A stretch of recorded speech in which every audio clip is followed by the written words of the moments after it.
सभी को प्रणाम। हम पढ़ रहे हैं जन्म शताब्दी पुस्तक माला 10 जीवंत विभूतियों से भाव भरी अपेक्षाएं। आइए एक गायत्री मंत्र के साथ भगवान से प्रार्थना करें। परम पूज्य गुरुदेव वंदे माता जी से प्रार्थना करें कि हमारे भीतर जो भी प्रतिभा हमें गुरु कृपा से मिली है उसका हम सदुपयोग कर सकें, हमारी बुद्धि सद्बुद्धि में परिवर्तित हो जाए और हम एक श्रेष्ठ जीवन जी सकें। इसी भाव से एक गायत्री मंत्र। ओम भूर्भुवः स्वः तत्सवितुर्वरेण्यं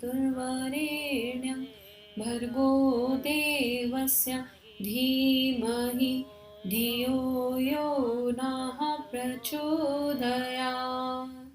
स्वाध्याय को आगे बढ़ाते हैं। कल गुरुदेव फिर से हमें एग्जाम्पल दे रहे थे और एग्जाम्पल देके अलग अलग एग्जाम्पल्स के थ्रू ये बता रहे थे कि जो लोग जिनके अंदर क्षमता होती है ना, वो चाहे नेगेटिव में यूज कर रहे हो चाहे पॉजिटिव में, वो होते टॉपर ही हैं, राइट। जैसे सम्राट अशोक का एग्जाम्पल दिया कि वो टॉप थे, जब वो चंड अशोक थे तब भी वो टॉप थे। अंगुली माल का एग्जाम्पल दिया तब भी वो टॉप पर थे। उंगली काट कर ही किसी के साथ कुछ करेंगे, पैसे ऐसे नहीं लेंगे, बदले में कुछ करेंगे। तो जब हमारी जो जिनके पास जीवनी शक्ति है, जीवट है, वो चाहे नेगेटिव डायरेक्शन में यूज हो रहा हो चाहे पॉजिटिव डायरेक्शन में, लेकिन वो ज्यादा टॉप पर है। ऐसे लोगों की जब प्रवृत्ति बदल जाती है, जैसे सूरदास जी का एग्जाम्पल दिया, तुलसीदास जी का, तो वो वहां पर भी टॉप करते हैं। तो कुछ लोग ऐसे हैं आज की डेट में, हम अगर देखें अपने आसपास तो हमें बहुत सारे ऐसे लोग मिलेंगे जो तामसिकता में इन्वॉल्व है, लेकिन बिल्कुल हाईएस्ट पे इन्वॉल्व है। जो भी वो गलत काम कर रहे हैं वो हाईएस्ट पे कर रहे हैं। तो इसका मतलब ये है कि उनके पास कैपेसिटी तो है, उनके पास ऊर्जा भी है, वो जड़ता में तो नहीं पड़े हुए ना। अब जैसे कुछ लोग तो होते हैं पड़े हुए हैं, कोई लेना देना नहीं, आलसी है, मतलब जीवन जी नहीं रहे ना, कोई अपनी अपनी दृष्टि से कोई एंजॉयमेंट कर ले, तमोसिक तामसिकता का एंजॉयमेंट कर ले, वो भी नहीं कर रहे, लेकिन ऊर्जा ऊर्जा है ही नहीं। लेकिन कुछ ऐसे होते हैं जिनके पास ऊर्जा की भरमार है, बस उसका चैनलाइजेशन रॉन्ग डायरेक्शन में हुआ है, वो चैनलाइजेशन सही डायरेक्शन में होना चाहिए। तो सबसे पहले जब हमारी दृष्टि खुलेगी सामने वाले की अच्छाई देखने के लिए, सामने वाले के अंदर केवल क्वालिटी, हर किसी में केवल श्रेष्ठता ढूंढनी है, केवल श्रेष्ठता देखनी है, अपने भीतर भी केवल श्रेष्ठता देखनी है, और उस श्रेष्ठता को उस लेवल तक लेके जाना है, ट्रांसफॉर्म करना है उस एनर्जी को कि वो परमार्थ के कार्यों में लग सके। तो आगे गुरुदेव इसी को समझा रहे हैं आगे, और हेडिंग है जीवंत बनाम मुर्दे। तो ये तो अपने आप से पता चल रहा है ना। अब हम अपने आप से पूछ लेंगे हम जिंदा हैं, जीवित हैं। जीवित रहने का मतलब ये नहीं है कि जब मर्जी उठे खाया और फिर सो गए। ये जीवित रहना नहीं होता है। हम सबको पता है कि जीवित रहने की परिभाषा क्या है। मित्रों, भगवान जहाँ कहीं भी अपना अंश देता है, विभूति देता है, उसके अंदर चमक होती है, लगन होती है, उसके अंदर तड़प होती है। और मुर्दे मुर्दे हमारे और आपके जैसे होते हैं, सांस लिया करते हैं। भगवान की जब पूजा करते हैं तो भी ऐसे ऐसे सर हिलाते हैं और सांस लेते रहते हैं। सेवा करने जाते हैं तो वहां भी निठल्ले की तरह पड़े रहते हैं। सत्संग करने, शिविर करने आते हैं तो यहाँ भी मौसी जी मौसा जी की याद सताती है। मित्रों, ये क्या होता है? ये मैं किसकी कहानियां सुना रहा हूँ? मुर्दे की। जिंदा आदमियों की भी कह रहा हूँ, जिन आपके जिम्मे में एक काम सुपुर्द कर रहा हूँ। जहां भी आपको जिंदा आदमी मालूम पड़े, जिंदा दिली मालूम पड़े, आप उनके पास जाना, आप उनको मेरा संदेश लेकर जाना और खुशामद करने के लिए जाना, और यह कहना कि भगवान ने दो विशेषताएं आपके अंदर दी हैं। आपके अंदर जो प्रतिभा है, जो क्षमता है और जो आपके अंदर विशेषता है, उसके लिए भगवान ने निमंत्रण दिया है। समय ने निमंत्रण दिया है, युग ने निमंत्रण दिया है, मनुष्य जाति के गिरते हुए भविष्य ने, और यह कहा है कि पेट भरने के लिए आपको जिंदा रहना काफी नहीं। पेट तो मक्खी मच्छर भी भर लेते हैं, कीड़े मकोड़े और कुत्ते भी भर लेते हैं। किसी ने जलेबी खा ली तो क्या, और किसी ने मक्का की रोटी खा ली तो क्या। खाने के लिए आदमी को पैदा नहीं किया जाता, औलाद पैदा करने के लिए आदमी को पैदा नहीं किया गया। खाने के लिए और औलाद पैदा करने के लिए सुअर को पैदा किया गया है, और जो एक साल में 12-12 बच्चे पैदा करते हैं। गंदी संदी चीजें खा करके भी हट्टा कट्टा और मोटा पड़े रहते हैं। पेट भर गया, बस खर्राटे भरता रहता है। पेट भरने के लिए इंसान को पैदा नहीं किया गया। कितना गुरुदेव एकदम तीखा, यहाँ पे तीखा बोल रहे हैं एकदम।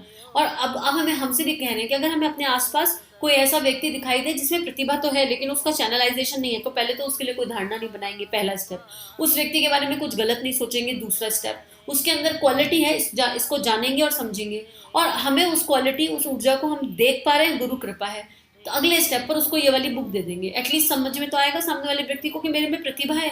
ऐसे लोगों को तो कभी किसी ने तारीफ ही नहीं करी होती। अब मान लो कोई इंसान ड्रिंक कर रहा है, चरम सीमा पे कर रहा है, तो कोई उसकी तारीफ थोड़ा ना करता है। हमेशा उसके लिए क्या थॉट रेडिएट करते हैं, इनका क्या है, ये तो बहुत ड्रिंक करते हैं। ये वाली चेतना, इसका क्या है, ये तो बहुत ड्रिंक करता है। तो हम भी तो नेगेटिविटी रेडिएट कर रहे हैं। हमको ये समझना है कि उसमें कैपेसिटी है, इसका मतलब अरे पूरी पूरी रात बैठ के ये काम कर पा रहे हैं, तो क्षमता है, इसको चैनलाइज करने की जरूरत है। और चैनलाइजेशन कैसा होगा? पहले बुद्धि के स्तर पर, पहले समझ में तो आए उनको कि वो क्या कर रहे हैं। तो समझ में कैसा आएगा? हम और आप तो नहीं समझा सकते, हमारी कैपेसिटी तो नहीं है।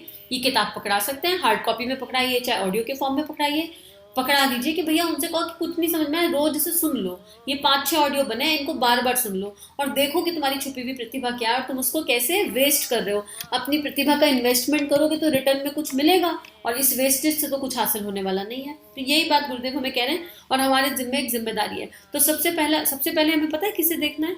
सबसे पहले हमको आईना देखना है। आईना देखकर अपने को देखना है, हम क्या कर रहे हैं इस जीवन में। किसी को तो तब कहेंगे ना कुछ जब पहले खुद सुधर जाएंगे। आत्मनिर्माण। तो रोज सुबह आईना देखें और आईना देख के अपने आप से पूछें कि क्या हम जिंदा हैं कि मरा हुआ जीवन जिया कल हमने बीते दिन, और आज हम जिंदा जीवन जीने वाले हैं कि मरा हुआ जीवन जीने वाले हैं। थोड़ा कड़वा लग सकता है ये, लेकिन सच्चाई है कि अभी हमारी प्रतिभा जो हमें परमात्मा की कृपा से मिली है उसका मैक्सिमम यूटिलाइजेशन हमने नहीं किया अभी तक। तो पहले उस तरफ बढ़ जाएं। जब वो प्रतिभा का मैक्सिमम यूटिलाइजेशन हो जाएगा तो हमारी रेडिएशन से लोग बदलने लगेंगे, क्योंकि वो रेडिएशन अपनी रहेगी नहीं, वो परमात्मा की रेडिएशन हो जाएगी। आगे अगला है हमारे संदेश वाहक बने। मित्रों, इंसान बड़े कामों के लिए पैदा किया है। इंसान की जिंदगी कई लाख योनियों में घूमने के बाद आती है, एकाएक कहाँ आ पाती है। इसलिए मित्रों, हमारा संदेश वहां लेकर जाना, युग की पुकार को लेकर जाना, वक्त की पुकार को लेकर जाना, और यह कहना कि आपको समय ने पुकारा है, युग ने पुकारा है, राष्ट्र ने पुकारा है, गुरुजी ने पुकारा है। अगर आप उनकी पुकार सुन सकते हो, अगर आपके पास कान है, आपके पास दिल है, अगर आपके पास कान नहीं है, दिल नहीं है, तो हम क्या कह सकते हैं? फिर कौन आदमी सुनेगा? रामायण की कथा हम सुन लेते हैं और जैसे ही आते हैं पल्ला झाड़ करके आ जाते हैं। भागवत की कथा हम सुनकर आते हैं, व्याख्यान हम सुनकर के आते हैं और जैसे ही आते हैं पल्ला झाड़ करके आते हैं। चिकने गड़े के तरीके से हमारे आपके ऊपर कोई प्रभाव नहीं पड़ता। मित्रों, आप वहां जाना और लोगों से ये कहना कि अगर कहीं आपके अंदर जिंदा दिली हो तो आपको समय की पुकार सुननी चाहिए और युग की पुकार सुननी चाहिए। समय की मांग को पूरा करना ही चाहिए और युग की मांग को पूरा करना ही चाहिए। और भगवान ने, महाकाल ने आपको बुलाया है, वहां आपको चलना ही चाहिए। हनुमान जी भगवान जी की पुकार सुनकर चले थे, रीछ और बंदर चले गए थे, गिलहरी चली गई थी। आपके लिए क्या यह संभव नहीं? क्या आप इस लोभ और मोह से, अपने वासना और तृष्णा के बंधनों को काटते हुए अंगद के तरीके से चलने के लिए तैयार हैं? मित्रों, मैं आपको अंगद के तरीके से संदेशवाहक बना करके भेजता हूँ। आप गुरुदेव ने हमें अंगद बना दिया है, और अगर वो कह रहे हैं कि हम अंगद हैं तो आप ये मान लो कि वो कह रहे हैं हम अंगद हैं तो हम अंगद हैं। हम जाएंगे, हम अपने ऊपर भी काम करेंगे, और जहां हमें कुछ ऐसी प्रतिभा दिखाई देगी जो वेस्ट हो रही है, जो विश्व के काम आ सकती है, राष्ट्र के काम आ सकती है, मानवता के काम आ सकती है, तो हम उस प्रतिभा को जागृत करेंगे, उससे लेटर तो देकर आएंगे। वो लेटर खोले ना खोले हमारी जिम्मेदारी नहीं है, वो लेटर को फॉलो करे ना करे हमारी जिम्मेदारी नहीं है, पर हम चिट्ठी पकड़ाएंगे। हाँ, अगर चिट्ठी पकड़ाने के बाद मन में अहम आ रहा है तो उसको साथ के साथ डिसॉल्व कर लेंगे। ऐसा ना हो चिट्ठी पकड़ाई और फिर धारणा बना ले 1 महीने बाद, अरे इनको तो कितना समझा लिया, इनको तो समझ ही नहीं आता। पोस्टमैन अपनी चिट्ठी देके भूल जाता है। पोस्टमैन चिट्ठी देके ये नहीं सोचता किसने खोली या नहीं। अगर हम ये सोच रहे हैं कि हम चिट्ठी देने के बाद हम उसको फॉलो अप कर रहे हैं और सोच रहे हैं उसने खोली या नहीं, तो समझ लो कहीं ना कहीं मेरा आई आ गया। हम फिर इंस्ट्रूमेंट नहीं बन पा रहे। हमें जो उपाधि मिली है, हमें जो कार्य मिला है, हमको वो करना है। वो कह रहे हैं अंगद, तो वो अंगद की जैसे वो ऊर्जा भी हमारे अंदर भर देंगे। मेरे गुरु ने मुझे संदेश वाहक बनाकर भेजा है। हिंदुस्तान से बाहर कई बार अंगद की तरह से मैं केवल संदेशवाहक के रूप में गया हूँ। मैंने कोई व्याख्यान नहीं दिए और ना संगठन किए, सारे के सारे देशों में, विदेशों में, और ना जाने कहां कहां से गया, लेकिन अपने गुरु का संदेश लेकर गया। मैंने लोगों से कहा, देखो अपने को बदल लो, समय बदल रहा है, परिस्थितियां बदल रही हैं, धन किसी के पास नहीं रहने वाला है। अगले दिनों में, थोड़े दिनों में आप देखना कि धन किस तरीके से गायब हो जाता है, राजाओं के राज किस तरह चले जाते हैं। यह हमने और आपने देख लिया। आपने देखा कि थोड़े दिन पहले जो लोग राजा कहलाते थे, सोने चांदी की तलवारें लेकर हाथी पर चला करते थे, आज वे किस तरीके से अपने दोनों वक्त की रोटी का जुगाड़ कर रहे हैं। हमने भी देखा है डिमोनेटाइजेशन के टाइम पर क्या हुआ है। ये सब जो गुरुदेव बहुत पहले लिख गए, ये घटित हो चुका, और हम सब ने देखा है कोरोना के टाइम पर क्या हुआ है। साथियों, जहां कहीं भी जाएंगे वहां आप लोगों से कहना कि समय बहुत जबरदस्त है, समय बड़ा धनवान है, धन बड़ा नहीं। जहां कहीं भी विभूतियां आपको दिखाई पड़ती हो, वहां आप हमारे संदेशवाहक के रूप में जाना। जैसा कि हमारे गुरुजी ने सारी दुनिया के जबरदस्त आदमियों के पास और भावनाशील आदमियों के पास हमको संदेश लेकर के भेजा है। मित्रों, आपको समय से पहले बदल जाना चाहिए, नहीं तो आपको पश्चाताप ज्यादा करना पड़ेगा। पता है अश्रु क्यों आ रहे हैं? अश्रु इसलिए आ रहे हैं, ऐसा लग रहा है गुरुदेव अपने आप से कह रहे हैं, हमसे कह रहे हैं, मुझसे कह रहे हैं। और अपना ब्लैक दिखाई दे रहा है सामने कि उस गुरु ने कितनी ऊर्जा लगा दी और अभी भी वो जीवन उस तरह नहीं हो रहा है जिस तरह एक्चुअली होना चाहिए। बहुत श्रेष्ठ है, बहुत कृपा है उनकी। यहाँ उस चीज को नहीं इग्नोर किया जा रहा जो कृपा बरसी, वो कृपा है और अनंत है, लेकिन मंजिल बड़ी दूर है और उसी की ये पीड़ा आ रही है। लेकिन क्षणिक पीड़ा से भी कोई लाभ नहीं है, जब तक कोई इम्प्लीमेंट ना हो जाए ना तब तक बात बनती नहीं है। ऐसा लगता है कि अपने आप को ही धोखा दे रहे हैं। आगे गुरुदेव लिख रहे हैं, मित्रों आपको समय से पहले बदल जाना चाहिए, नहीं तो आपको पश्चाताप ज्यादा करना पड़ेगा। जब कोई डाकू चीज छीन ले जाता है तो आदमी को ज्यादा अफसोस होता है, लेकिन अगर अपने हाथों से किसी भिखारी को दे देता है, स्कूल की इमारत बनाने को दे देता है, तो उसको संतोष होता है। पैसा तो चला गया ना, चाहे वह डाकू ले गया हो तो भी और चाहे स्कूल बनाने के लिए दे दिया गया हो तो भी, लेकिन अपने हाथ से देने पर संतोष रहता है। कितना बढ़िया एग्जाम्पल है ये, एग्जाम्पल तो बहुत अच्छा है। और यकीन मानिए श्री ना एक शक्ति है, इसको पैसे के जैसे मत देखो, श्री एक शक्ति है। श्री सेंटर में रखी है और भगवान से एक ही प्रार्थना करिए कि जब जिसको आवश्यकता हो परमात्मा की इच्छा से उस व्यक्ति के पास पहुंच जाए, बस इतना। अपना मान के बैठेंगे ना तो उलझते चले जाएंगे। श्री में माया, क्योंकि श्री को श्री स्वरूप में लेते ही नहीं है, संग्रह की प्रवृत्ति के रूप में लेते हैं, तो फिर उलझते चले जाएंगे। अब कोई छीन के ले गया तो फिर उसका दुख जीवन भर रह जाएगा। तो इससे अच्छा अपने मन को शांत कर लें, अपने मन को समझा लें और अभी के अभी देने की वृत्ति जागृत कर लें हर तरीके से। आगे लिख रहे हैं गुरुदेव, एक दो लाइन करके पैराग्राफ पूरा कर लेते हैं।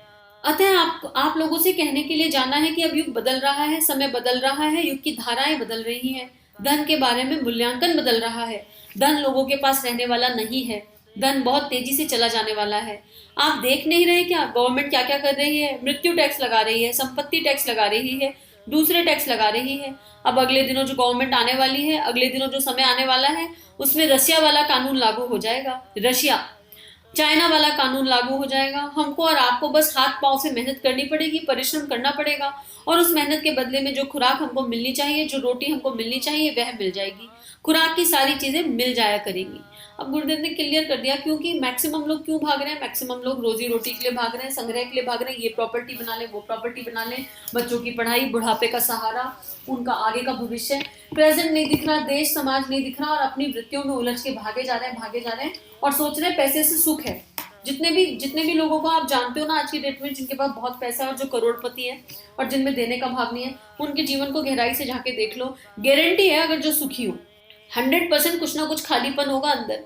ठीक है, ऊपर की सारी चीजें ठीक है, कोई दिक्कत नहीं है, लेकिन अगर वो देने के भाव में नहीं है, श्रेष्ठता भाव नहीं जागी, तो अंदर खालीपन होगा। एक अजीब सा खालीपन होता है जिसको समझाना भी बहुत इम्पॉसिबल है। तो आइए परम पूज्य गुरुदेव वंदना माता जी से प्रार्थना करें कि हम सबका जीवन उनके इशारों अनुसार चले, हम सबका जीवन गुरु कृपा से मंगलमय हो, गुरु तत्व के सूक्ष्म सानिध्य में हर क्षण हर पल बीते और हम उनकी इस पुकार को सुन सके, उनकी इस पुकार को इम्प्लीमेंट कर सके। इसी प्रार्थना के साथ आज का स्वाध्याय समाप्त करते हैं। सभी को प्रणाम। हमारे YouTube चैनल को सब्सक्राइब कीजिए और बेल आइकन पर क्लिक कीजिए ताकि आने वाली सभी वीडियो की नोटिफिकेशन आपको मिलती रहे। आप सभी को बहुत बहुत थैंक यू।